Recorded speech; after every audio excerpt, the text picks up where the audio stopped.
দর্শক, গাজীপুরে কেমিক্যাল গোডাউনের আগুন নিয়ন্ত্রণে কাজ করতে গিয়ে ফায়ার সার্ভিসের এক কর্মকর্তা সহ 4 জন দগ্ধ হয়েছেন।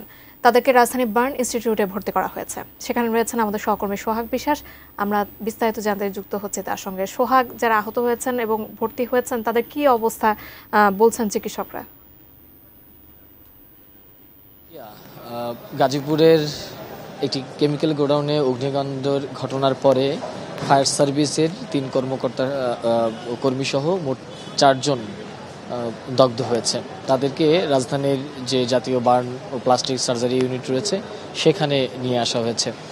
আমরা কিছুক্ষণ আগে এই হাসপাতালের যিনি এই রেজিস্ট্রার তার সাথে কথা বলেছিলাম। তিনি আমাদেরকে যেটি জানিয়েছেন যে ফায়ার সার্ভিসের যে 3 জন কর্মকর্তা রয়েছে, বিশেষ করে নুরুল হুদা, তিনি প্রায় 100% তার পুড়ে গেছে। শামীম আহমেদ, তারও 100% মতো। এছাড়া জান্নাতুল নাইম এর 20% এবং জয় হাসান তার 5%।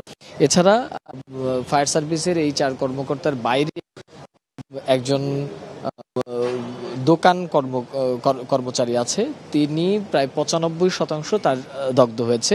তিনি রয়েছেন ঢাকা মেডিকেল কলেজ হাসপাতালের যে বার্ন ইউনিট সেখানে রয়েছে। ফায়ার সার্ভিসের যিনি মহাপরিচালক মোহাম্মদ জাহেদ কামাল, তিনি কিছুক্ষণ আগে গণমাধ্যমের সাথে কথা বলেছেন। তিনি বলেছেন দগ্ধদের চিকিৎসার সব ধরনের সহায়তা ফায়ার সার্ভিস করবে। একই সাথে উন্নত চিকিৎসার জন্য সরকারের সহযোগিতা প্রত্যাশা করেন এবং তিনি আশা করেন যে সরকার সব ধরনের সহযোগিতা করবেন। আগামীকাল সকালে স্বরাষ্ট্র উপদেষ্টা লেফটেন্যান্ট জেনারেল জাহাঙ্গীর আলম তিনি ইউনিটে আসবেন এবং এই দগ্ধদেরকে তিনি দেখতে আসবেন, সেটা তিনি জানিয়েছেন। মূলত আমি আপনাকে একটু জানাই যে গাজীপুরের কেমিক্যাল গোডাউনে অগ্নিকাণ্ডের ঘটনা 4 জনের মধ্যে 3 জনের অবস্থা বেশ আশঙ্কাজনক। মধ্যে ফায়ার সার্ভিসের 2 কর্মকর্তা, তাদের অবস্থা খুবই আশঙ্কাজনক। তাদেরকে রাজধানীর যে এই প্লাস্টিক সার্জারি ইউনিটের আইসিইউতে স্থানান্তর করা হয়েছে। তারা আইসিইউতে রয়েছেন। তাদের বেশিরভাগ অংশই পুড়ে গেছে। তবে ফায়ার ফাইটার জয় 5% যেহেতু তার পুড়েছে, সে কিছুটা ভালো আছে।